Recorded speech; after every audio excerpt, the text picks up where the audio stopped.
Def. Hey, we're live. Yeah, I told you you're doing the intro, right? Oh, hey Scott, and if anyone's watching yet, DLF World, and if you don't remember me, I'm Shane Manila. I make up the Manic part of Manic and Chill, and that's Scott Connor. He makes up the Chill part. God, what a terrible intro. Did you just forget how to do it? Yeah, it's been look, we haven't done the Manic and Chill in a season, like a full summer came and went, and we didn't even do one episode, bro. Yeah. Yeah. It's been a long time. I don't even know when the last one we did. I think it might have been in Did we do one in August? Potentially? No. Nope. All right. So July, end Yeah. of July, something like that. Yeah. All right. Well, let me tweet this bad boy out. I'm sure we'll get enough people Hence. in here to get some legitimate questions. And I'm going to tag you so that you can also tweet it out because now you have 10,000 followers and I'm just short of 10,000. So you know what? You have a little more clout when it comes to tweeting this. So I just sent you the link. Manic and Chill Live 10/15/2022. Usually we're occupied by Dynasty trades in 5, except for Clay had to be doing something social tonight. As you can tell, Shane and I have no social lives. So we're here on a Saturday night going to talk some Dynasty. So where do you want to start, man? There's been a lot that's changed since definitely the last time we did this, but into the preseason, into the beginning of the first, couple weeks of the dynasty season, like there's been a ton that's changed. So where do you want to start? Wow. I mean, just think 5 months ago, Brees Hall was the 101 of the rookie class, and Drake London was the 102. And wait, we got that right. People got that right. A couple bumps along the way. If you're a James Cook fan or a Sky Moore fan, hasn't been a great year for you. But it's been a fun season so far. Not too many injuries, right? We've had a few, but not too many. Wow, it's been so long. We got questions in there. Oh, I missed all these people. Hello, people. Yeah. So do you have? I think you don't have the subpoena power to tag these questions, do you? Oh no, I'm not allowed to do anything. So I'm gonna have to carry us, and I'm gonna have to control all the chat and all the questions. All right. So I'm gonna start tagging a couple of these I like because it. we will take some questions. But I want to start with this. You just mentioned the rookies, the 2022 class. So let's talk about the ones that haven't hit yet. Because you just said you have London, you have Brees. I think you can say Chris Olave, Garrett Wilson have been hits. Yeah. Ken Walker has been a hit for what you drafted him for. Maybe it was an accelerated injury that got him to there quicker than what we thought, but who cares? He's there. I guess you can say, well, I don't know if you would say Trailon Burks is a hit, but you know what? Nah. He's somebody that's held his value despite really not doing much and really not being available for the last couple weeks. But I think he's still a player you could flip for like a late first, which was relative to what the pick was worth when you picked him. Now, maybe if you took him at 103, wide receiver 1, then okay, that you wish you had that back. But I don't feel like he's lost value. I feel like you can still. I've actually thrown him in a couple deals and traded him away, and it's felt like the other team still values him as like, okay, he's a legitimate good player. But what about the guys that haven't hit? George Pickens, same thing. Like I think George Pickens is a hit just because his value's already gotten to a point where you could at least include him in deals and people value him. But what about the guys that haven't hit? Sky Moore, Christian Watson's injured again with a hamstring, second hamstring injury he's had in 6 weeks, missed all the preseason and training camp with a knee injury. Romeo Doubs has come in and basically been like, I'm the rookie receiver in Green Bay. We like Romeo Doubs. I didn't like him in the preseason. I didn't like him in the offseason, but I love him now. I think he's shown everything you'd wanted Christian Watson to show. So what are you doing with these guys that haven't hit? Like, all right, Christian Watson's fried. He's done. He's You've already written him off. Yeah, I'm already done with him. Look, it's been 6 weeks. He's injured again. I don't even think he's cracked 100 receiving yards on the season yet. He's done for the season. I'm done with him. Dobbs is going to produce him throughout their careers. Sky Moore, I talked about his 400% target increase from week 3 to week 4. And that's, I mean, you go from 1 to 4, man, that's big. Well, he went from 0 to 4. So it's even more than that. It's probably like infinity target increase. Yeah, it's an infinity target increase. So, and then he had 3 targets all in the fourth quarter. So they're saving him for crunch time, apparently. The good thing for Sky Moore is Juju Smith-Schuster is well, we were wondering what Juju had left. If he was just a jag because of the situation. And what we found is no, he's just a jag. He is just a guy. Even tied to one of the most inhuman quarterbacks in the history of football, he is still just a 10-point a week fantasy scorer. He might be a tight end. I think he is a tight end. So look, Sky definitely still has some runway there where he can make up ground. So I haven't given up on him yet. All right. So where's his value at? Like, if you have him, do you have any choice but to just kind of wait for the game so then you can reassess? Can't trade him. Can you throw him into a deal? A receiver that you can't buy for a first, can you throw him into a deal and can you get Hollywood Brown for a first and Sky Moore? I think you could get Hollywood Brown for the first anyway. And if you're throwing in Sky Moore, that's just superfluous. What if you can't get him for the first? Is that a type of player you'd be willing to throw in? Yeah, I'll definitely throw in Sky Moore. I'm not beholden to him. I'm not holding on to him if he's going to scuttle a deal like that. Okay.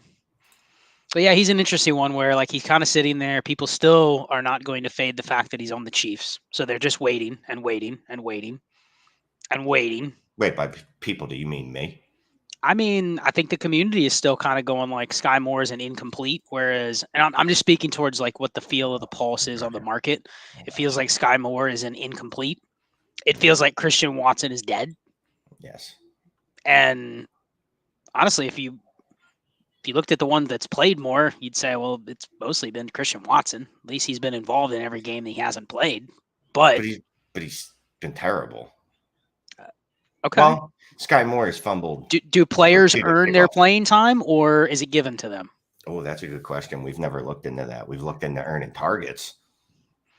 I mean, you gotta look at Sky Moore and say, like, all right, I know there's here. So here's a couple range of outcomes for him. What if he just continues to be the wide receiver 4 / kick returner / special teams player the rest of the year? And then let's say there are random weeks where Juju's hurt, MVS is hurt, McCole Hardman is hurt, but then his role really doesn't change much. Like Justin Watson has been involved in a couple games over Sky Moore. So I guess like what do you do with him if he goes through the season and he's kind of like just a guy, but then there's some outlook positive for him in 2023?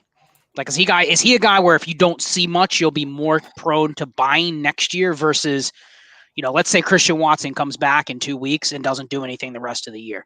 Well, your bias on him will be, I don't even want him because you didn't want him to begin with. But then I'm just kind of trying to pick through, like, what does this look like if Sky Moore has a season less than Rondale Moore last year, for instance? Then he's dead. Then he's gone. So it doesn't matter. It doesn't matter. You don't even care. No. You don't. Look, if he doesn't ever earn a bigger role, then you're out on him. Then yeah. Look, some things never change. I don't care if I'm in love with a rookie. If they have a terrible freshman season at wide receiver, they're probably not going to be producing. So I'm moving on. It really doesn't matter. I held on to Jalen Reagor because of the Eagle thing. But most of the time, I'm pretty smart. And I go, look, when they're not a good rookie receiver, they're going to just be bad throughout their career. Like, they're never going to be special. They're never going to be elite. So there's really no reason to hold out hope, no matter what the narrative is. The only thing the narrative will do for you is it might allow you to cash out on Sky Moore to someone else in your league that's like, oh, well, maybe in a second year with Pat Mahomes, now he'll be good, even though he was a trash can in his rookie year. What are you doing with this one? I like Chris Godwin. But is this enough for you to take the package side? No, because I probably don't want to give up a 23 first for Chris Godwin, to be quite frank. No, I'm saying you take the package. You take Sky Moore in the first here if you're selling Chris Godwin, yeah? Oh, yeah, definitely. Okay. Well, if I don't read the question correctly, I don't blame myself for that. Yeah, normally we have Clay that reads it to us, but we're just here bullshitting, so. I don't know how to read. So drop the mic, FF. What's up, Mike? He says as a Chiefs fan, he's a little more than a guy by the end of the year, but more of a guy next year. I don't think Juju's back. So here's my take. We don't have time in Dynasty to wait a year for guys anymore. Like, there isn't he'll grow into a role in year 2. Maybe he'll be the guy in year 3 or year 4. Like, that could happen. But I think if you look at what's dominating the current, especially wide receiver landscape right now, it's guys that we knew they were good players by midway through their first year. Now, the elite ones probably were doing it right at the beginning or within the first, half of their first year. They were already like, all right, that Drake London's out here posting third highest target share in the entire NFL. His fantasy points haven't followed, but I think you can pretty much slot Drake London in as, honestly, right now I'd put Drake London at wide receiver 3 in Dynasty, maybe wide receiver 4. I'll give CeeDee Lamb the benefit of the doubt to go at 3 just because he's done everything that we said he couldn't do if you doubted him. He's done it. The fantasy points just haven't followed. And I think both of those guys right now are over 32% target share. They just have absolutely dog shit quarterbacks. Mm-hmm. So they have no efficiency, no volume. So they're being both held back, but in a small sample size, they're both earning the target share where if that's just increased by 50% volume, and even if their efficiency goes down a little bit and their market share goes down a little bit, they're still what you'd look for as far as wide receiver 1. So I think you can put those guys at the top, but speak to Mike's point. Like, we don't have time to wait a year for a guy to grow into a role. That's just not how we play the game anymore. No, but so say he's a little more than a guy, which is more than a jag. We really need to put out these rankings. Jag is 450 receiving yards and below in your rookie season. A little more than a guy is 495 yards, and then probably not a jag is 555. I'm lost. You're just pulling numbers out of your ass. No. These are all scientific. Look, I'm not waiting on Sky Moore. If I can trade him and get something decent in return, I'm doing it. I've already done that with Trailon Burks, and Trailon Burks hasn't done anything to me other than get injured. When he was on the field, he was getting targets. But yeah, if you're not popping early, I don't have time for that. I'm going to move you because I know other people will still desire you this year. When the rookie class comes around next year, no one's going to want Sky Moore. No one's going to want Christian Watson because they're going to go, I got new shiny tight ends or wide receivers, that are coming into the league. Troy says DLF won't give Shane any power. That's not true. No. Shane's just too lazy to log in and get his information added because, I'm pretty sure we can do it because we have access. But no, that's true. Also, DLF refused to give me a T-shirt. They were giving them out to people that don't even write for DLF, just for people that saw them at Canton. They were like, hey, have you heard of DLF? Here's a T-shirt. And I was like, you didn't get one? Ryan came up to me and was like, Scott, great to see you, man. Here's a T-shirt. What size do you wear? Like it was A+ service. You didn't get one of those? No, I asked Ryan for one, and Ryan told me to kick rocks and start writing better articles. Write more articles so you can pay for your T-shirt expense. Yep. All right, Steve T says, talk Burks. Would you pay a late 23 first for him, or are you already to the point where you're taking the reroll? Late 23 first. I'm taking the reroll. There's so much I can do with the first in terms of throwing it into a deal. I don't have time for a guy that's going to be out for another 3 or 4 weeks. And here's the other thing. We looked a little bit deeper into, we meaning myself and a couple people on the DD Discord, looking into what is the best range of outcomes for Trailon Burks. And it's essentially like second year AJ Brown, which was hyper efficient, but it was never like AJ Brown was a guy, he's averaged like 17 PPR points per game, or if you project it over like a 17 game season. Mm-hmm. But it was always on 6 targets a game, 7 targets a game.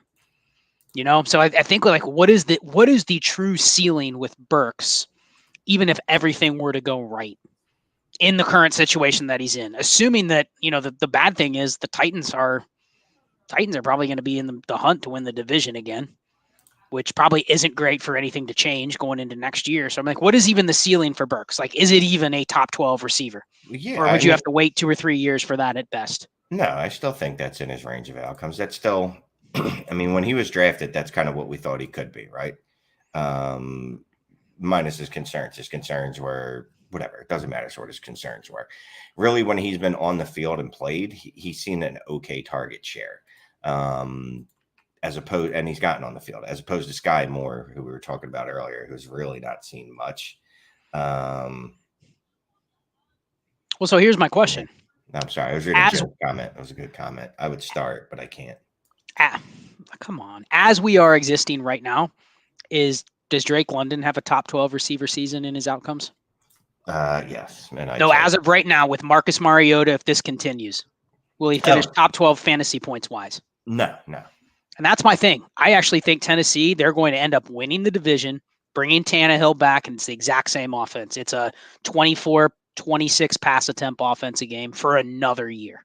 Mm-hmm. That's why I'd get out of Trailon Burks. Not because I don't think he's good, but I think it's almost going to take a similar trajectory to what A.J. Brown had, which means you might be banking on a trade, or you might be banking on a whole new offense / quarterback / regime coming in. And I'm not, if they would have gone 1-4, 0-5 to start the year, I would have been like, all right, we have a chance to get a change, but I just don't think we're going to get it. So I would be out on Burks if I could re-roll for the 23 first, because there's so much more I can do with that pick. Yeah, if I think it's late, I'll hold on to Burks. Although after the last 2 weeks of college football, it looks like the draft class is actually, smashable. It's going to be just absolutely scrumptious, and we're going to be begging for stuff at 112. But I think right now I would hold on to Burks, but that doesn't. I do say that that's subject to change. Within the next 2 days. What do you think about this, Kevin? Do you have any interest in Malik Willis? If so, what would you pay? Well, I've paid 2 random seconds. I don't think either of them are like top 3 or top 4, but I've paid 2 seconds to get Malik Willis. That's probably the most I would pay. But I think there's no doubt that there's going to be a window if he ever were to be announced the starter. It's very similar to Jalen Hurts 2020, where you're going to probably get a short span of games where you're like, all right, this guy's probably pretty good for fantasy. Mm-hmm. But does he get the same opportunity Jalen Hurts got the year after? That's the thing. But I think that, if you can get in for a second or a second and a third or, 2 random seconds, I think there's a shot with the way the quarterback position is eroded a little bit between now and when the season started. I think there's a shot you might be able to flip, maybe not a 23 first, but probably a year down the road first. So if it happens in 2023 where Willis gets a shot, maybe a 24 first or a 25 first. I think that's the reason you'd buy him, though. Yeah, look, his upside's still stupendous, right? If he ever gets on the field, although when he has gotten on the field this year, he didn't look particularly. What's the word I'm looking for? Oh, good at football. It was at Buffalo. I don't want to hear excuses. Okay. In the NFL, little known fact, you have to play good teams sometimes. It's a thing that happens. Kenny Pickett played Buffalo, and I obviously Buffalo completely destroyed Pittsburgh, but Kenny Pickett didn't look overwhelmed and taken off every time anyone came near the pocket. And obviously I liked Malik Willis before Kenny Pickett, over Kenny Pickett entering the draft season. But anyway, all that to say is I throw out a second for him. Someone asked me earlier, Antonio Gibson or Malik Willis? Malik Willis. I'll take Willis. Flex. Would you take Willis? I love Gibson, but if you're talking about guys in this range, if you're talking about trading a guy like Gibson for Willis, this is in, assuming we're not playing in one of these 14 teams, start 13 with return yards, point per carry, that kind of stuff. Like if you're just talking about even a 12 team start 10, using that as a baseline, I would take Willis because I think there's going to be an opportunity to sell on the up. Gibson, I'm actually interested in buying Gibson as soon as he starts to bottom out a little bit more. Because I do think there's part of that Washington situation that isn't his fault. Maybe he's being railroaded a little bit in that situation. Right. Because there's that. You just look at everything they've done. Ron Rivera is an absolute bozo. Like, never done and never achieved anything. Has 8 losing seasons. Like, if he didn't have Cam Newton, how is he still a coach? And he sits up there and people are going like, this guy he's a good coach. This is going to be a stable organization. I don't think the fact that they're going like, we need to take the ball out of this guy's hand, yet, continue to give the ball to J.D. McKissick when they do. So I don't know, but I think I would sell Gibson for Willis simply because there's going to be a window that I can easily have some live ammo with Willis that I won't have with Gibson. Yeah, I was wondering about that one because honestly, I wasn't sure. I was thinking Willis, but I'm like, man, I can't believe I'm giving up Gibson for a backup quarterback that might never hit. But can you get a second for Gibson? I don't think you can. No, probably not. And life as a running back is finite in the NFL. We can't just go, well, his next contract. Well, his next contract will be 25 and he'll be a backup. He'll be coming off of 2 seasons of being a backup, barely used. So, yeah, I guess in that case, I'm probably taking Willis too. Well, let's go into that topic real quick. Just right now, the way things are, we don't have time to wait a year on a running back. We don't have time to buy Gibson and go, let me wait until his situation changes. After next year, he'll be a free agent. Like, you'll hear people saying that, like, we don't have time to wait a year and a half on a running back, you know? Like, a running back is only as good as what they're doing for me right now. And it's crazy how that has shifted. But honestly, that feels like 95% of the running back landscape in Dynasty. Like, outside of the top couple running backs, are you even holding on to a guy like Najee Harris for the future? Or are you looking at him, and I know we've talked about him offline, but like, are you even holding a guy like Najee Harris because you go, you know what? He was a first round pick. He's going to probably be in the same situation next year as he is this year. Not in terms of like how good his line is or how good his offense is, but like he's going to be the bell cow running back for the Steelers to some degree going forward. But like, I don't have time to just eat a season and go, I'll wait till next year. Like, I don't have time with that at running back. No, but that's making the assumption that you can get decent value or a decent asset for Najee Harris right now. But that's the question. What is decent value? I think part of the problem in evaluating what the decent value is on Najee Harris is adjusting the fact that we had him at RB, not you or I necessarily, but we had him at RB3 before the season. What if he's not a top 12 running back because he's not doing anything for me right now? And it's that simple. What if we can't get decent value for him because you're not willing to adjust downward enough as to what his value is? All right. Well, then how low are you willing to go? Would you take Ramondre Stevenson over him straight up? Yes. Okay. That just answered your question, because if you ask most people, is Ramondre Stevenson a top 12 running back in Dynasty? They would say no. Right. And let me speak to that though. That's in the prism of leagues that we are in. And I don't mean to say that like our leagues are better than other people's. I mean that to say in most of the leagues we are in, we hate running backs, even when they're good. So when a running back is bad, you are not getting a lot for them. But I just wanted to look on the DLF Trade Finder. Hey, become a subscriber if you're not a subscriber already, and tell them that Manic and Chill sent you, because I don't know why. Just they'll say what? Who? What sent you? I don't remember that. What show? But I see a couple trades in here. Najee Harris. Well, that's not a good one. Here you go. Najee Harris straight up for CeeDee Lamb. Najee Harris straight up for Ken Walker in a 23 third. But then we're getting into, this is where you can tell it's Najee Harris's value is sketch. Someone gave up the Javonte Williams to get Najee Harris. Najee Harris for Tony Pollard, Darnell Mooney, and Darius Slayton for what was the running back 3 entering the season. Yeah. I mean, it's eye-opening that someone would give up Najee for Javonte Williams, but you know what? I think let me rephrase. I think the pragmatic move from that person's mind is that at least Javonte Williams has bottomed out. He's parked on my injured reserve. Mm-hmm. He's not going to go anywhere except for probably stay the same or go up between now and next summer. And there's still going to be a built-in excuse as to, all right, his value's not fully bounced back. He's still going to be ramped up. Like, I think the flaw with a guy like Javonte is you don't want to hold that type of asset for basically something that you're getting nothing out of. Mm-hmm. So, like, if you knew that a stock was going to only stay at the same value that it is right now for a year, you really wouldn't want to hold it, because you'd want to be a little more flexible and find something else that maybe can make you a little money, right? Right. Najee's probably losing money. So that's a deal that says, all right, I'm sitting on a landmine that's going to blow up and it's going to, cause destruction. So maybe I'll just take Javonte, because at least I know he's kind of like suspended in time, Mm-hmm. It's like trading a Russell Wilson for Trey Lance. After Trey Lance went down, you'd be like, dude, I'll take Russell Wilson. He's a top 12 quarterback. And then 3 more weeks go by and you go, man, maybe I just take Trey Lance, because I know, we did a midseason startup over at DD, and it's just like a mock. Trey Lance went in the first round. And people are just chasing quarterback. Now, that's too high. I wouldn't take him in the first round. But like, he's like QB 10. Yep. And then I looked at the guys after him. The only quarterback after him, Trevor Lawrence, was QB 11. He's the only quarterback after him. I go, man, I think I really want back those guys over Trey Lance. Like Matt Stafford, Aaron Rodgers, Justin Fields, like Russell Wilson.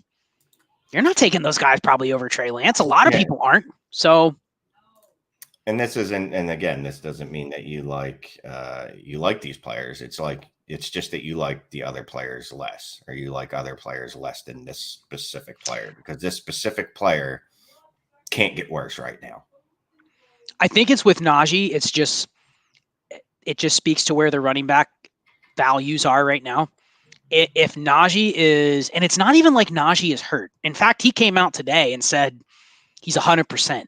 Well, now he's 100% because you took the steel boot out of his. Right. I'm just saying he came out and said he's 100%. However, if you feel everything is just going to kind of stay the same, which has been bad for Najee, then it's literally practical to trade him for a running back that is producing, because you can't really look at these guys and say, I'm invested in Najee for his future. What is the future for an RB2 that doesn't have an overwhelming skill that you're like, all right, that's going to keep him in the league in this spot for years to come? You know what I mean? Yeah. And that's where the running back position is, honestly. And people need to understand Najee Harris is exceedingly average. He saw a ton of volume last year, and specifically a ton of receptions that he did nothing with, but there were those empty calories and they give you points. I saw a trade that I'd smash accept on the trade finder. Someone traded Najee for Dameon Pierce. I'd smash accept that, because at least I know Dameon Pierce is going to produce this year.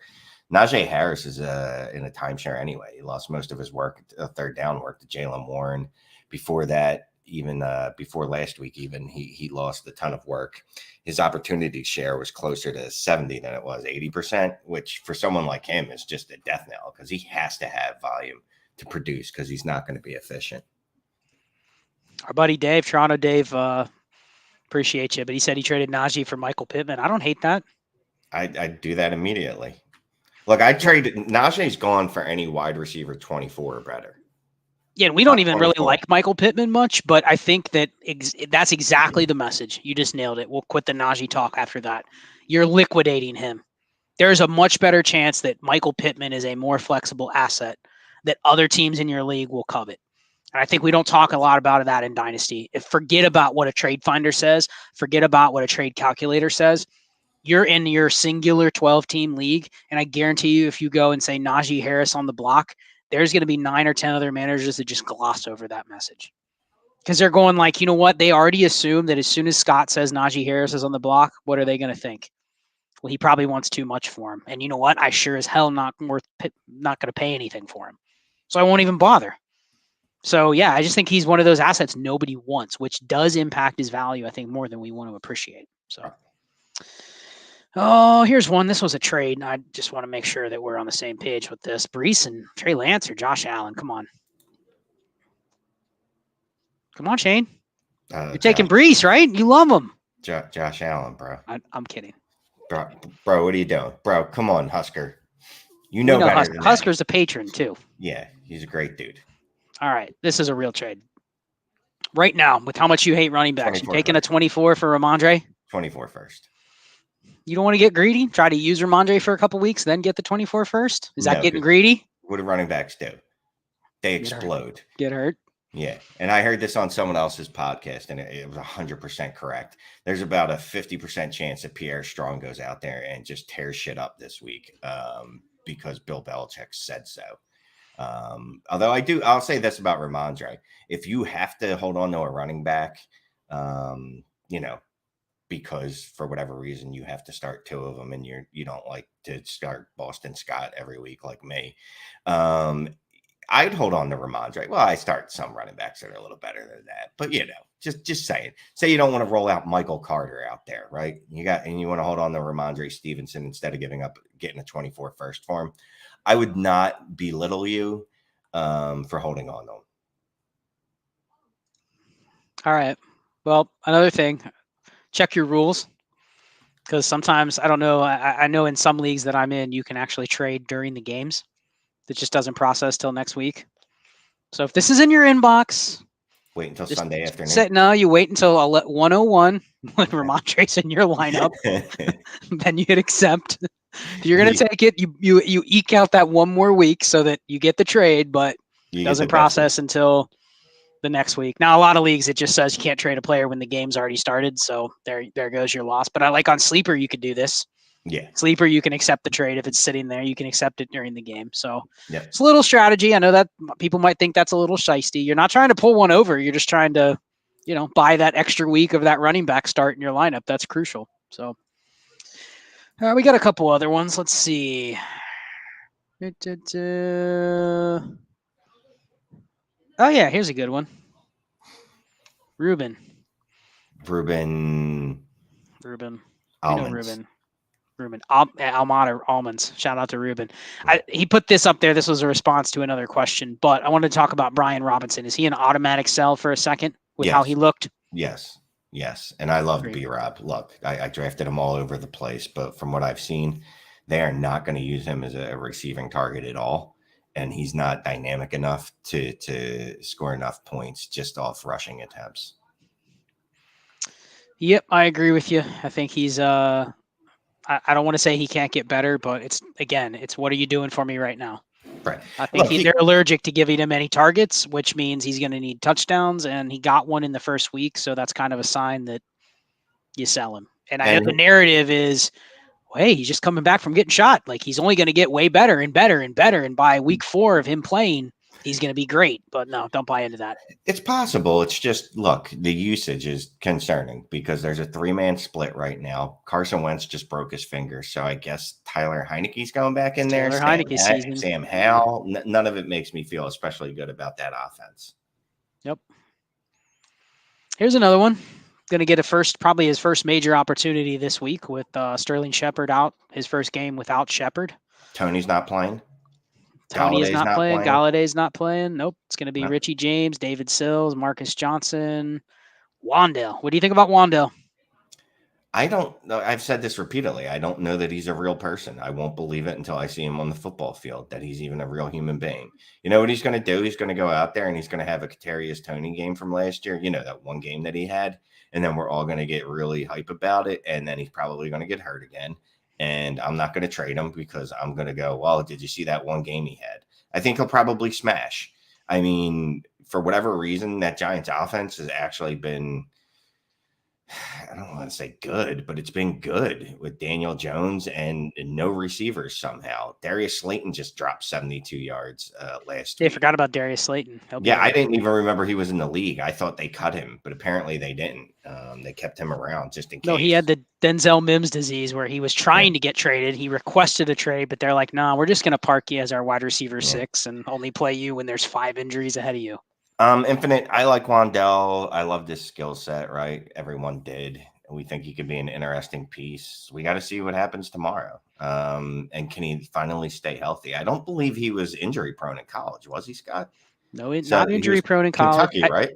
He went to Kentucky. Yeah. I think here's the issue with Wandale, and I'm a little bit of a homer, but I'm also a realist because of what his profile is.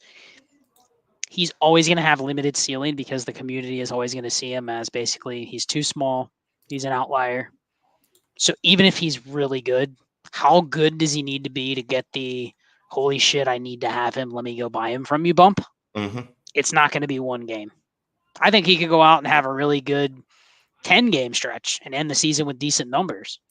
Then it's going to be, just hear me out. Let's say he goes out and has 60 catches for 700 yards over the next 12 games, right? What's the narrative going to be on him in the offseason? One, he's 5'8". 5'8" receivers don't typically break out and post really high hit numbers, right? That's the first thing. Second thing, well, the Giants didn't have anybody else, Shane. And that's not his fault, but that's going to be the narrative. So he's not a guy you're going to be able to go, oh, I can easily sell for a first. It's going to be, he's a fluke. They didn't have anybody else. They're going to draft 2 or 3 guys. He's just a guy. Like, he doesn't even have he's basically just there to absorb enough volume because they didn't have anybody else, but he's always going to have a limited ceiling. That's going to be the narrative. That's my yeah. So here's the thing. You don't have to trade everyone.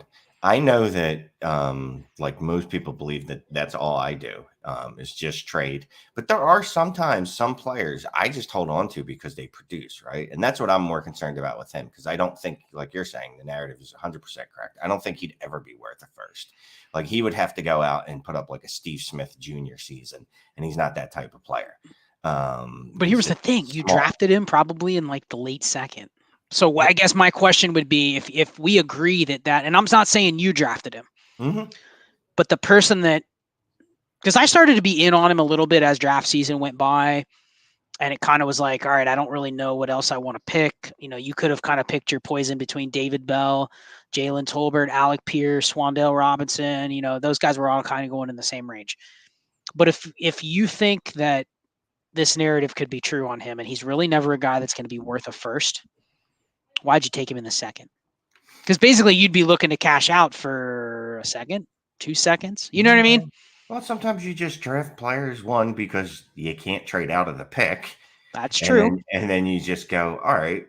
I don't know that this guy's value is ever going to rise, right? Even like Brian Robinson, when I was drafting him in rounds, I didn't go third round, second round. I didn't go, oh, I think he's probably at some point going to be able to get me a first. You just go, can they outplay their draft capital and be productive on my roster? Can someday can Wandell Robinson be my first flex off the bench?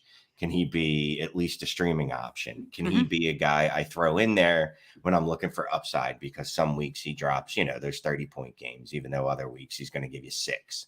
And Yep. that's kind of how I've always looked at a player like him. There's another tough one. What do you do with Bateman? What can you do? You can't move him right now, Would right? you take the 112 next year? So basically, the best team in the league comes to you, and they have Lamar Jackson. They're like, you know what? I'll give you my first for Bateman. Looks like a really late pick. Would you take it? Even if you're contending, do you take it? Well, I don't. Process, or are you holding out for a little bit more? Hey, Toronto Dave's telling me to tell people to smash the like button. I don't know if Yeah, we get credit for that's your that on job. Manic and Chill. Hit the smash. No, hit the like button. Smash the like button, guys. Look, if this is the same universe where I'm holding on to Trailon Burks for a 23 first, I can't then say that I'm going to trade Bateman for a 112. That feels low to me. Yeah, I get it. I guess with Bateman, it's his second year. So, Yeah. how much more time do you give a guy like that when, if you're already dumping Burks, it's kind of the same thing. Well, that's the thing, though. So, like, if you're out on Burks, I'm fine with being out on Bateman. Or if you know what, you have them both on your roster, and you're like, I can't hold on to both of these guys. I just have to choose one because I want a first for one of these guys. I want to mitigate my risk. Of the two, I think I'd hold on to Bateman. There's another one from Dave. I just wanted to address this, not necessarily the trade question, but the idea of, can you even move a guy like Terry McLaurin or DJ Moore on a rebuilding team? Like, you're not getting George Pickens for either one of them, probably. No. If you sent an offer of Terry and DJM for George Pickens, I don't think he could Could accept you it. get those two right there? Jacoby Myers and George Pickens. Jacoby No. Myers is my projection next year. He's next year's Christian Kirk. Just Um, throwing that out there. I think he projects very similar to how Christian Kirk did, and his numbers over the last year and a half have been very, very good. So I think he's a buy. Would you do that trade? if I got George Pickens and You're Jacoby getting Myers? George Pickens and Yes. Christian Kirk, or George Pickens and Jacoby Myers. Yeah. I'm out on DJ Moore again, and out. I mean, in the sense of I've given up any hope of him ever being a wide receiver 1. He's a wide receiver 2, and Terry McLaurin is clearly a wide receiver 2. He is not a wide receiver 1. Yeah, Terry McLaurin's been probably the most disappointing receiver of the season for me. I mean, he came into the year with a career 23% market share, and he's not even anywhere close to that. It's like he's been up there. Him and Allen Robinson have been up there with the two most disappointing receivers thus I'm far. not disappointed in Allen Robinson at all. I told everyone he was washed. I saw that last year in Chicago when dude didn't want to run routes anymore. Look, there's certain things, and I just want to bring this up, right? I was listening to the Phillies game on the radio today. Phillies that went to going to the NLCS.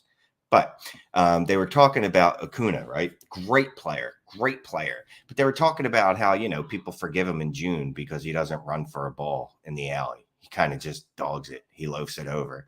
It's June. What does this game matter? Well, guess what happens? That's the type of player you are. That's the type of person you are. That's who you are. So guess what? When what happens in October, when your team is losing and they need you to make a play, you just watch the ball bounce off the center field wall and make your center fielder chase that ball down because you're too goddamn lazy to go get the ball yourself. And JT Realmuto, a catcher, it's an inside the park home run in the playoffs against you to knock your team out of the championship game. So I don't know where that point started. Other than if you're a dog, you remain a dog. Allen Robinson is a dog, and not the good dog like we keep putting the memes of people's with dogs in their chest thing, which is just stupid. He quit, and he's done. He's washed. Anyway, sorry. You really just wanted to talk about the Phillies and I did. Those inside the park. I brought it in. I wrapped it all around though. It was pretty cool. Yeah. It was pretty cool. And I hate the Braves. So, I mean, I don't like the Phillies, but I hate the Braves. So I was happy to see that. So here's one. Would you sell Dameon Pierce for Kenneth Walker? Yes. Yep. I don't think you can, but I think you could. You could try. It's not an insulting offer. I think if we had Ken Walker, it's a no-go. But I think you could try. I get it. I think you could. I mean, Dameon Pierce's target share over the last 2 weeks is really encouraging. Look, everything I didn't like about Dameon Pierce, he's shown me to be wrong so far this year. If you were just looking at production, you could look at Dameon Pierce, squint your eyes, and go, the only reason I wouldn't trade Ken Walker for Dameon Pierce is draft capital, right? I'm just holding on to my priors. And we know that means a little bit less at running back. I tend to think Ken Walker's significantly better than Dameon Pierce, so I wouldn't make the deal, but I think you could get it done. I think here's the one difference. If Ken Walker goes out and performs like Dameon Pierce is right now, there will be zero questions about his value or his profile. Dameon Pierce continues down this road, there is still going to be a sector of the community that goes, well, they may bring in somebody else. Right. And the reality is a lot of backfields are going to bring in somebody else. That's the NFL today. Mm-hmm. Like, don't be shocked if Rashad Penny gets brought back by Seattle and next year they go, well, Rashad Penny might be the starter. You know, like that is still in the range of outcomes despite him having a fractured tibia or fractured fibula, which is worse. I can see the same thing with Dameon Pierce. Like, they draft another running back early day 3 and you're like, oh, that's not good. But that every team's going to be interested in bringing in a running back. Most teams are going to go, you know what? We need another guy. We need another guy capable of doing 80% of what the starter can do, even if there's an injury. That doesn't mean, you can just fast forward to draft day, right, Shane? And Seattle drafts a running back in round 4. And it's just Ken Walker dead. You know what I mean? Like, just the memes of, oh, man, he's dead. And it's like, not. Every backfield is going to be looking to add at least one guy. Some of them are going to draft guys. I mean, I was talking to Shane Hallam earlier in his Discord, and he posted this on Twitter, like potentially 10 running backs in the first 3 rounds next year. 10. Now, some of those are going to be like clear different role types like Devin Achane, kind of like James Cook, right? Like, that's not going to be a guy that's going to be Dameon Pierce. But if 10 running backs go in the first 100 picks, like that's going to screw up some backfields, and we're going to get nervous about some running backs, but that's the NFL today. So I think we just have to kind of live with it, enjoy what you can in the moment, in the season, worry about next year. Yep. Sutton or Burks? Just pick one, rapid fire. Sutton. Okay. Oh, I got to put this one up there. Well, hold on. One more trade. Bateman in the 23 first for AJB. AJ Brown. Okay. Too far of a tier down. Here's one. 25 first. I know you've been getting higher on that 25 class, that you start looking into it a little bit more. Because since you heard about Nick Singleton, you go, wow, the 25 class, baby. Yeah, the 25 doesn't even exist, bro. I'll take Ramondre for a year that's not even. We have no proof that it's an actual year or it's ever going to occur. Yeah, Kyle counter with a 24 first in Romeo Dubs, and that's a smash deal. But 25, yeah, a little too far out. Yeah.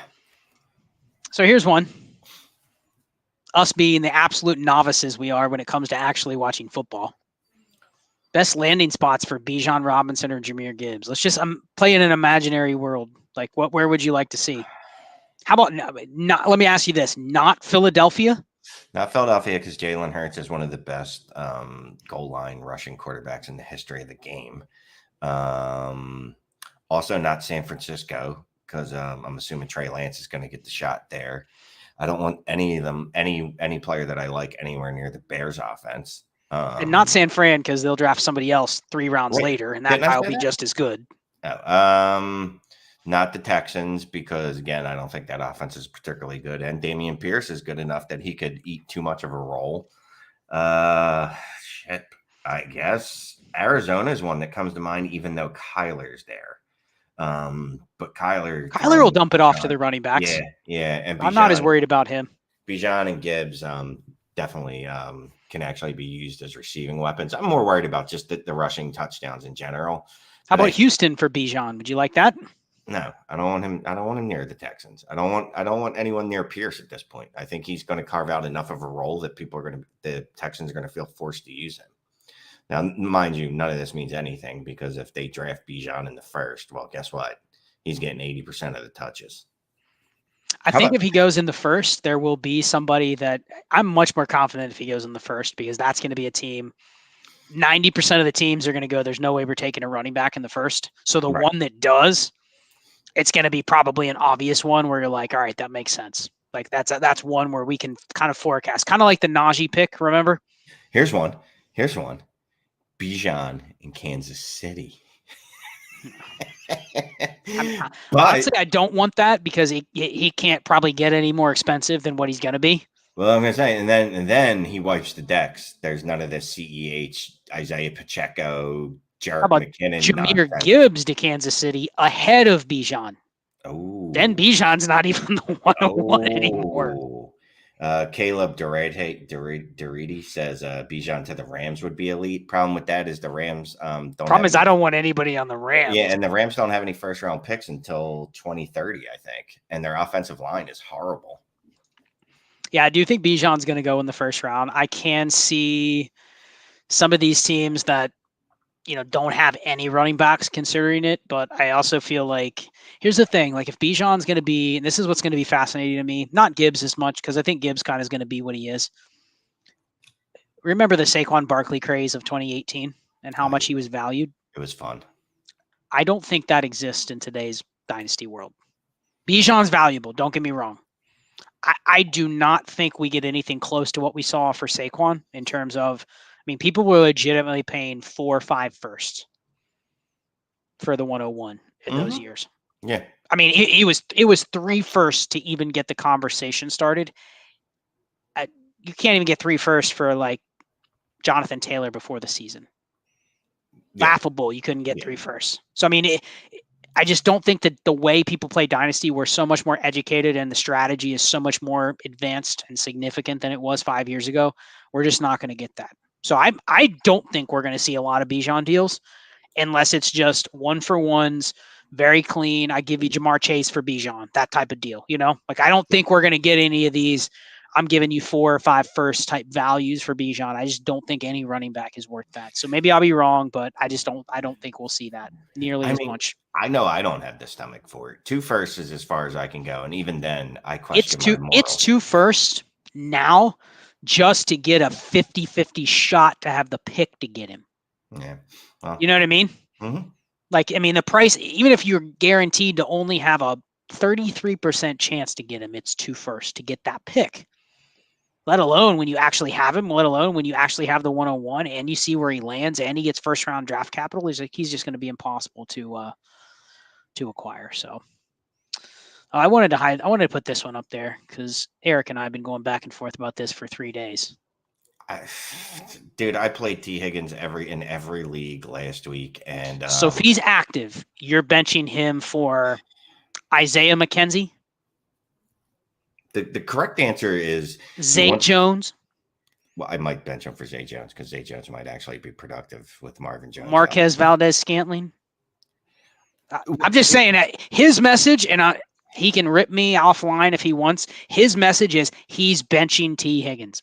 Period. Doesn't matter anything else. It doesn't really matter the options. He's on the bench. Did he practice at all this week? He limited practice on Friday and questionable. And what was he last week? He was the same. Yeah, I find it hard to bench T Higgins, but I understand what Eric is saying. I don't know if I'm going to actually look. He's in my lineups right now. I don't know if I'm going to have the balls to go in and take him out. I'm probably just going to leave him in and go. Whatever happens, happens. Right? It's like the old days when Julio used to be on the. Well, we don't know if he's going to be on a snap count and he might be a decoy. You just don't know. But I'll tell you what, I could live with Isaiah McKenzie going off on my bench more than I could T. Higgins going off on my bench. So that's the threshold I'll use. I would punch myself in the nuts if I bench T. Higgins and then he goes nuts. B-Mac, no. He's not going away. Get some Rashad Penny. Rashad, no, just stop. Just no, stop. It's over. It's not over. He is a good player. Add him to your bench. You can get him for thirds or fourths. That's all I'm saying. I'll trade a fourth for him. Yeah, look, Rashad Penny's going to be in the league till he's 50 because he never plays a full season, so he's always going to be fresh. And here's the thing: the Seattle Seahawks love the guy, so I wouldn't be shocked if he comes right back next year. Yeah, I'm just saying. I'm just saying. He could come back. It's just Ken Walker is going to put a stranglehold on that role, and Rashad Penny's just going to kind of be like the older brother that hangs out, and then once in a while gets to touch the ball. Fair. Here's one: a big mover, David Njoku. I put David Njoku. Maybe a hot take. I would take David Njoku in my top 5 in Dynasty tight ends right now. Over Waller, over Kittle, over Hawkinson. Yeah, over Hawkinson. Over Hawkinson. Take him over Hawkinson, man. So you're doing this trade. He's already 5-0. He has Mark Andrews, but he also has Kelsey and Mahomes stacked. This is an interesting trade because the process says get out on Kelsey, but he's also 5-0 and he has Mahomes. Even if Andrews were to get hurt, like he still has the massive advantage. You can flex both of those guys comfortably. What are you doing here? It's a good value for Kelsey. They'd never get a better deal, I bet. Kelsey's scoring 22 points a game. Apparently, oh man, he's got 1, 2, 3 games over 20 points. Look, I'm fine with this move. I'd make it. Kelsey, and here's part of what I'll tell myself: 24 is far enough away that I can recoup that pick or a pick to make up for it. That's the old Michael Sipes logic. I'll get those picks back. Yeah, but I will. Because I'm good. You will. You will make it known you're gonna get those picks back. But yeah, I'm good with this. Look, I understand the process is definitely 24 first in the Njoku, but are there some of the parts greater than the output of the part? I don't know. That's the saying goes. So yeah, I'll take Kelsey. Let's see. Here we got a super chat. I like super chats. I do too, but too bad DLF gets the money, but whatever. Yeah, don't super chat. Maybe they'll get. You know what? With that $5 from or $4.99 from Adam, you know what they can probably get us? Me a T-shirt. You a T-shirt because I guarantee they're not paying $5 for those T-shirts. They could probably get us a. We could use a revamped Manic and Chill logo, don't you think? Yeah, this one's kind of stale. We've had it since we've been here. Yeah, it's been 2020. We started doing this during COVID. So that's thousands of episodes with our weekly shows. It's been like probably 125 weeks and we've done like 30 episodes. And we were going to say we're going to do like 2 a week or something like that. Yeah. We definitely at some point look, man, what can I say? Trades in 5 is taken over most of my life. And we get a lot of these. We get a lot of these types of questions. So we'll throw this as a tribute to Trades in 5. Right. So what are you doing here? It's a half PPR, 1 QB, start 8. DJ Moore, blah, 2024 third, blah. Get Miles Sanders a 2022 second. Yeah, right? Yeah. Half PPR, 1 QB. Like I would give DJ Moore for Miles Sanders in that format just alone based on the need for running backs, and he's getting the pick upgrade. Yeah. You're trading a wide receiver 5 right now for an RB1. And even if things normalize throughout the rest of this season, DJ Moore's a wide receiver 2 for a running back 1, maybe high-end running back 2, and you get the better pick. So, yeah, I'm good with this. I won't worry too much about your depth, though, just saying, because you have JT, Swift, and Jacobs, but just on the principle that this is a better player. And this hurts to say, but trading DJ Moore really is not going to hurt your roster in any long-term or significant way. Yeah, I mean, this just comes back to what we talked about earlier. I love DJ Moore. You love DJ Moore. Dynasty is let's end it on this. We'll go another like 10, 15 minutes on this topic, and we'll get to some. Adam asked this, where can I super chat you boys? Trades in 5, yes. We don't want to advertise trades in 5 too much since technically they're different than DLF, but yeah, we're gonna do a trades in 5 live stream next week. We usually do them every Saturday night, so yeah, save your questions, save your trades for that. I want to finish with this topic. The new era of Dynasty, we kind of already touched on it, but we didn't really have like an in-depth discussion on it. The new era of Dynasty feels a lot different than it did even 5 years ago, right? 3 years ago. Mm-hmm. Way different than it was like in 2013 when I started playing, 2013, 2014. Like back then, I was a novice. I only played in a couple leagues. I probably only followed a couple people, and I got all my information. Like I took my information religiously from like what 1 or 2 people said. So if they had player takes, if they had specific rankings, like I was going straight off of that, which is a terrible way to play, right? But now it feels like Dynasty, and this isn't just one league. This isn't just our chats. This isn't just leagues that we're in. It feels like a lot of leagues, and I'm in a lot of leagues, right? But I'm in a lot of leagues with people that really don't run in the same circles as us. They don't work for DLF. They're not a part of Trades in 5. They're not a part of Destination Devi. Like none of that. They're just like kind of randoms that I've stayed in the leagues. They're 4, 5, 6-year-old leagues. But I've noticed this trend there as well. Dynasty being more of a week-to-week game than ever before. Mm-hmm. Meaning like people look at their teams and they're like, all right, it's week to week. My trade values are week to week. Like there is very little true dynasty analysis. And I think part of that goes back to what we talked about with the running backs, but it's not just running backs. Like values shift on wide receivers based on who had a spike game and who twisted an ankle. Mm-hmm.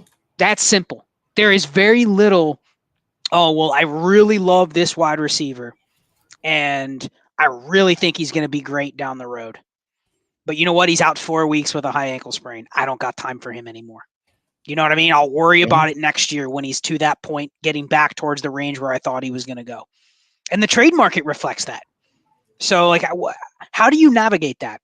Given that it, like, you have to kind of test your prior convictions on how you play Dynasty. It's almost like you can't even look more than a year out, not because that's not the way to play, because nobody else is doing that. It's like the life is passing you by if you try to play that way, right? Yeah, but here's the thing. So this actually can reward people that have patience because they can go, you know what? This is, I was about to curse. I forgot what show we're on. This is silly to me that we're trading Deontay Johnson or we're trading off Deontay Johnson like he's some wide receiver 3 Jamoke when we have evidence, hard data that shows that this young man is a wide receiver 1, wide receiver 2 at worst. So let other people lose their heads and sell low on players like that right now. Right. And I'll collect them. Understanding that, you know what, I might have a down season because I'm collecting a lot of players that people don't really want. They aren't sexy. I don't know why I'm air quoting. They're not sexy right now, but I can collect these players. I can bank these players. Also, you need to use the KTC to your advantage. Because that honestly, that's what it feels like is this instant gratification society. And I feel like an old person talking about this. And it's funny because this is how I always played Dynasty. I was always the one that was trading like based off of up and down fluctuations. And now I'm going, you know what? I'm going to have to rein that back in a little. Now I'll still use it to my advantage. So as soon as a running back is overhyped or is above their skis in value, Brees Hall example, if he comes out and pops again this week, guess what? You are going to be able to trade him straight up for top 10 quarterbacks in Superflex, and you should. So that's the only thing is like you just need to be flexible. You have to understand that like some pieces are foundational, but some pieces are more foundational than others, right? What's more foundational, a Brees Hall or a Kyler Murray?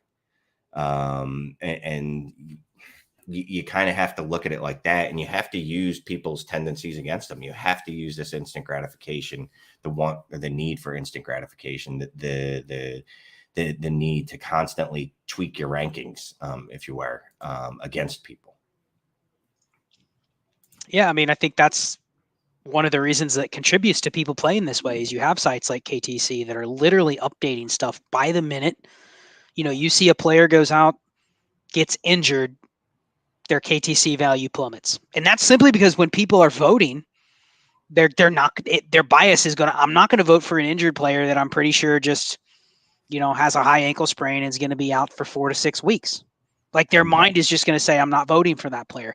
And I think that part of Dynasty and how it's changing so quickly contributes to there's a lot of newer players that are coming in and just playing that way. They don't have a foundation of we're building for the long term. We're doing the productive struggle. The old Ryan McDowell productive struggle. Like, I don't care what happens in year one. I'm going to have sound principles when I'm picking players and I'm constructing my team, but I'm willing to wait 2 or 3 years for it to come into form. Like, we don't have as many players like that.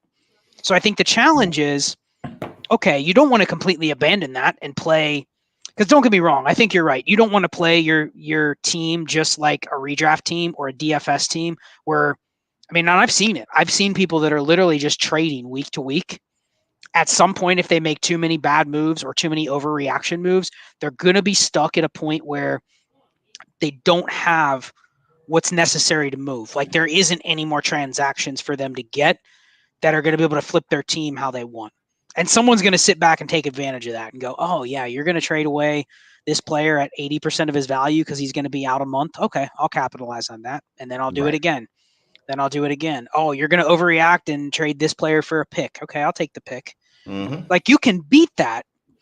But I also think there are spots, and shout out to Eric. We've talked about this on our podcast on Destination Devi. We've talked about, as we start getting more analytics data on Dynasty and fantasy production, we're really starting to see some trends emerge where there is a lot of flat places of production in Dynasty where the players don't necessarily matter as much as the tier of where those players sit.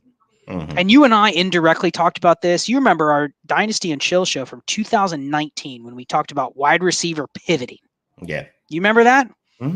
And we didn't have any data at the time, but we were just sitting there thinking, like, you know what?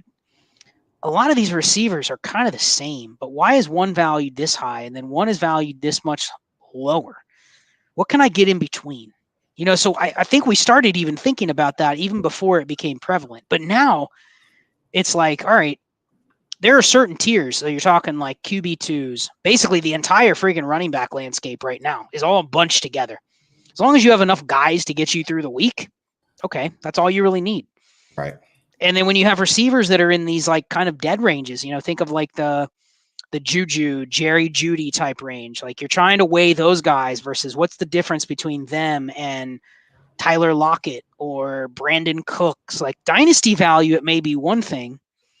Production value, they're kind of in the same range. If not, the veterans are higher. So it's almost like it really doesn't matter who you have in that range. If I have Jerry Jeudy, I'm not looking towards next year going, oh man, I can't give him up. He's going to be too good in 2 years. Probably not. That's not the way Dynasty works anymore. So I think there's tiers where you're kind of like, yeah, I'm going to play this tier week to week. I'm going to play this portion of my roster week to week. What I'm not playing week to week is, Kyler Murray has a downturn, right?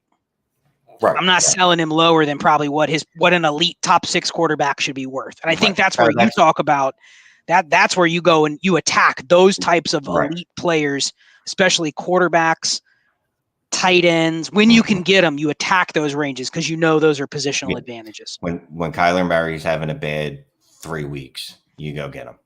Yep. When Jamar Chase is having a bad 3 weeks, you go get him.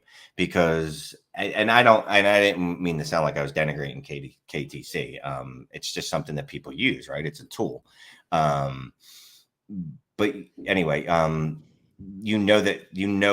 people's minds work. Like, automatically the community is going to take on the mob mentality of Jamar Chase might not have been as good as we thought anyway. You know what I mean? Maybe T. Higgins is it's too much having T. Higgins there. I don't know that this Bengals offense is ever going to get better, blah, blah, blah, blah, blah, et cetera. And you go, yeah. Those are all valid points, but I'm just going to lean on the analytical data that shows what he's done in his rookie season was unprecedented. And people that have produced like that have gone on to be absolute superstars. Same with Justin Jefferson, et cetera. So if Justin Jefferson goes out and has 4 bad weeks, I'm not selling him low off my roster. But I will start poking the bear, and I'll start poking other people like, hey, what's going on? And like I said, and that's why I harp on certain players, but it's more the tier. Kyler's the tier, the player that I'm harping on in that tier because he's the one that's down. If Jalen Hurts goes out there and he gets smacked around by Dallas tomorrow and then has another bad week after the bye, watch his value drop. And then I'll go, all right, well, let me go see if I can get him. So I actually do kind of enjoy that Dynasty has come around to this way of thinking, because it's right in my wheelhouse. It's what I like to do. Right. There are leagues where I do like to make weekly trades, right? But again, I'm not trading away foundational pieces unless I'm getting an absolute smash haul. Like Kyle Pitts has another bad 2 weeks. I'll be buying Kyle Pitts for single firsts in leagues.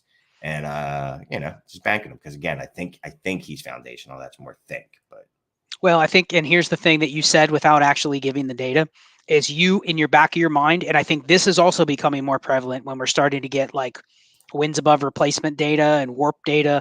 We know that what the current trend of how things kind of have flowed over the last few years, the quarterback advantages and the tight end advantages are huge.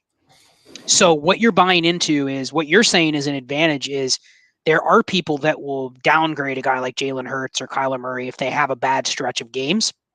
And really, you want to take advantage of that, not because you're buying Kyler Murray or Jalen Hurts low. You're buying the potential of hitting that massive above replacement positional value at quarterback. I don't really care about hitting that as much if I'm buying into a running back, because I also know it's really hard for a running back to hit those numbers in the current league. You know what I mean? So like there are players, what I'm buying when you're taking advantage of this is you're buying yourself into where you know there's positional advantage within your roster construction. So I do think that's an advantage. And I've been saying this for a while. One of the biggest deals you can get on players in Dynasty isn't that you get them cheaper than what you could have last week. It's that you can get them at all. Right. And that's usually what you're talking about with the quarterbacks. How many leagues are the quarterback 1, 2, 3, 4, 5, 6, 7, 8 just not available? They're just not available. Now, doesn't mean you couldn't offer somebody your entire roster to get one, but realistically, they're not available. The team isn't ever looking to trade them, right? But now it's like you even saw people selling a little bit low on like Justin Herbert. Remember when he got hurt and he wasn't really producing for a couple weeks? Kyler Murray, like the advantage is being able to have access to players that you would have never been able to trade for before without a massive wall being up from you being able to get them. I think that's how you take advantage of this. But you have to understand where these ranges are. There's certain ranges at wide receiver or running back where if a guy's not producing, Najee Harris, Rashad Bateman, I have no worries about going, you know what? I'll trade him for a guy that's in a similar tier. Maybe he's a year older, or maybe I don't like as much, but man, they're producing right now. Boom, off. But I'm trading out of kind of a meaningless tier in the first place. You know what I mean? That's a major difference. That's how I take away from what we're talking about and what we're seeing in Dynasty today. So maybe we'll do a future episode on this, because I think it's. Just one final thing on that though is I was gonna say that it's part science, part art, right? Part of it is psychology. Part of it is you have to be able to psychology for sure. You have to be able to read an art. By the art I mean getting creative with trades, but that's a whole other episode. But it is definitely using psychology of the community against itself. Right. And you have to be able to be smart enough to go, like you were saying, a top 8 quarterback generally isn't available in any league, just in a superflex league. They shouldn't be available for trade. Right. But they are. They become available because Kyler Murray had 4 bad weeks. Like this is a guy that was easily in our top 5 dynasty quarterbacks 6 weeks ago. He hasn't even had a bad game yet. But he hasn't smashed. He's just not as good as Hurts or Lamar or Mahomes or Josh Allen. So he's not up there. So he's falling back, right? Yeah. So that's what my takeaway from this is if you're in a league and someone's willing to move players like that, just know that you can probably get, even if you don't get that specific player from them, just note that you can get foundational pieces from that same person later. You know, if they also have Justin Jefferson and Justin Jefferson's down for 4 weeks. The discount, and here's my last advice. The discount is not to go and try to get them at a discount of what the trade calculator says you can get them for. The discount is you can actually get them. Right. The discount isn't I'm looking to sell Kyler Murray low. It's, wow, you're actually looking to sell him? Okay, let's get a fair deal because I'm gaining intrinsic value by being able to now upgrade to a top 6 quarterback. That's the advantage. The advantage isn't I'm buying him at 60% off of what he would go for because he's injured or not performing. It's I can actually buy him. And that is the discount you get when someone like that becomes available. So we'll end that on there. We did get a super chat. I don't know what to do with this one because Avatar posted this $9.99. Appreciate you, no doubt.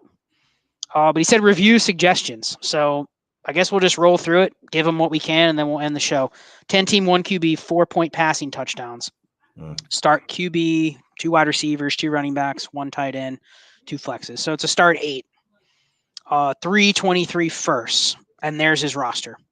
Hurts, Malik, Zach Wilson, Brees Hall, Travis Etienne, Tony Pollard, James Cook, Rashad White, Justin Jefferson, DK Metcalf, Garrett Wilson, DJ Moore, Romeo Doubs, Wan'Dale Robinson.